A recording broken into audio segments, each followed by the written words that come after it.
Hello, and welcome to the turbulent world of Middle East soccer, or Mideast Soccer podcast. I'm your host, James Dorsey.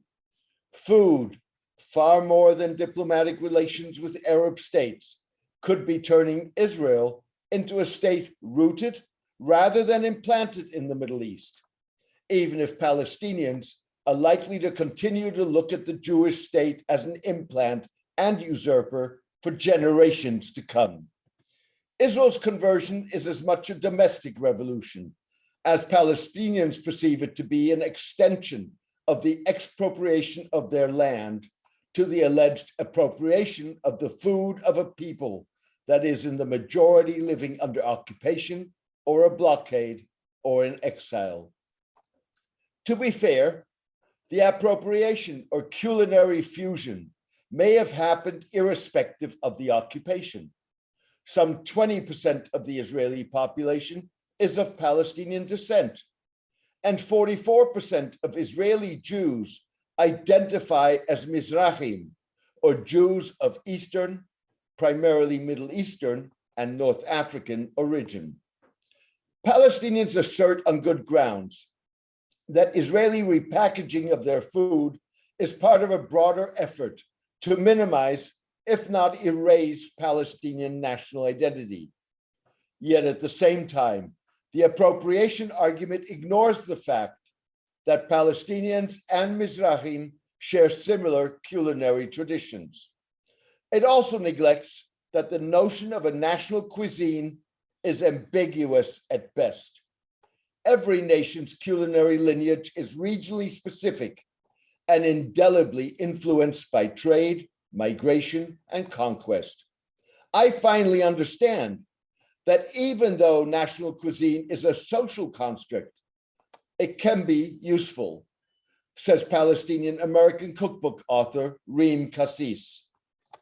For Mrs. Kassis, the notion of a Palestinian cuisine was a way for the cookbook writer to maintain connected to her homeland and give her British and US-born daughters a sense of rootedness. Yet, as she detailed the cuisine of her recent ancestors in her first book, Mrs. Kassis realized that if she went further back in history, she would not be able to delineate the precise origin of each dish. Food historian Elijah Laksic came to a similar conclusion when researching culinary traditions in Bosnia-Herzegovina. Quoted by Bosnia-born food scholar Riada Asimovic Akyol, Mrs. Laksic argues that in the end, one cannot speak of some pure national cuisine. It is very difficult to determine which are the authentic dishes of certain regions and peoples.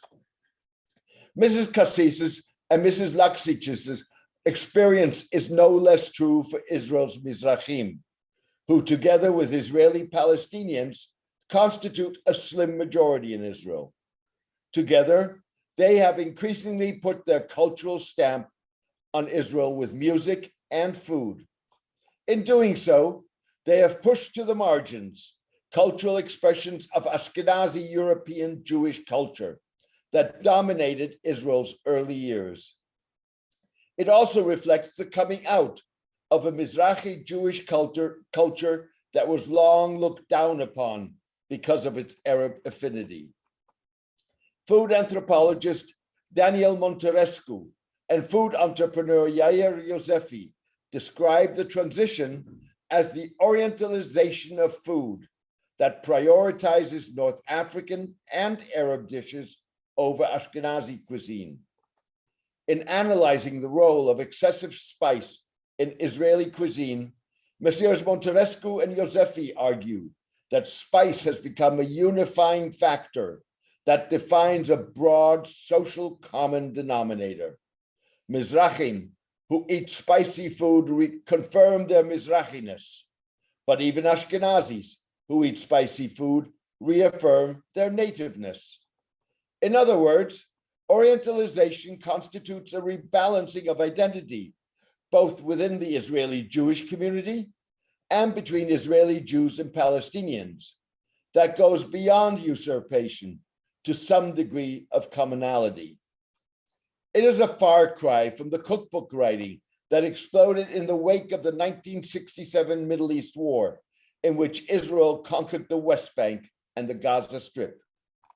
Cookbooks of that era defined Israeli cuisine as having mainly Jewish and American or European values or practices or ideas in it. They were creating a new identity and drawing in all the references that they could identify with an Israeli background. That way, they managed to claim that land, said historian Suna Jagabtai. Messrs. Monterescu and Yosefi seem to suggest that despite Orientalization, Israeli usurpation of Palestinian food is an ongoing rather than an evolving process. In the same way that the state of Israel swallows Arab space, Israelis devour what to them symbolizes the Arab other.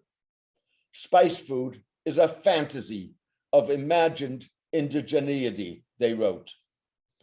Israel's more recent focus on spiciness that is absent from Palestinian, Syrian, and Lebanese cooking, and more prevalent in some North African cuisines, reflects in their minds the combustible combination of masculinity, ethnicity, militarism, and indigenous authenticity.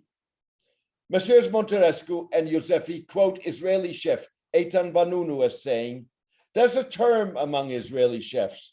How's the food? It shouts." That's considered a compliment. After all, we lack any cultural mainstays. Mussels are our bread and butter. Ultimately, the two seemingly opposed views of an Israeli food culture that not only dominates the Jewish state's culinary scene, but also is making waves internationally, may be two sides of the same coin. An Israeli gastronomic culture that builds as much on the traditions of a multi-ethnic Jewish population as it does on the usurpation of Palestinian food, with which significant elements of Israeli society have a cultural affinity. In the process, the identity of Israeli Jews becomes one that increasingly is associated with the attributes that Mizrahim and Palestinians share, rather than European and American cultural practices that offer less opportunity to find common cultural traits. Thank you for joining me today. I hope you enjoyed the podcast. A written version of this podcast is on my blog, The Turbulent World of Middle East Soccer, at www.jamesmdorsey.net. Please join me for my next podcast in the coming days. All the best and take care.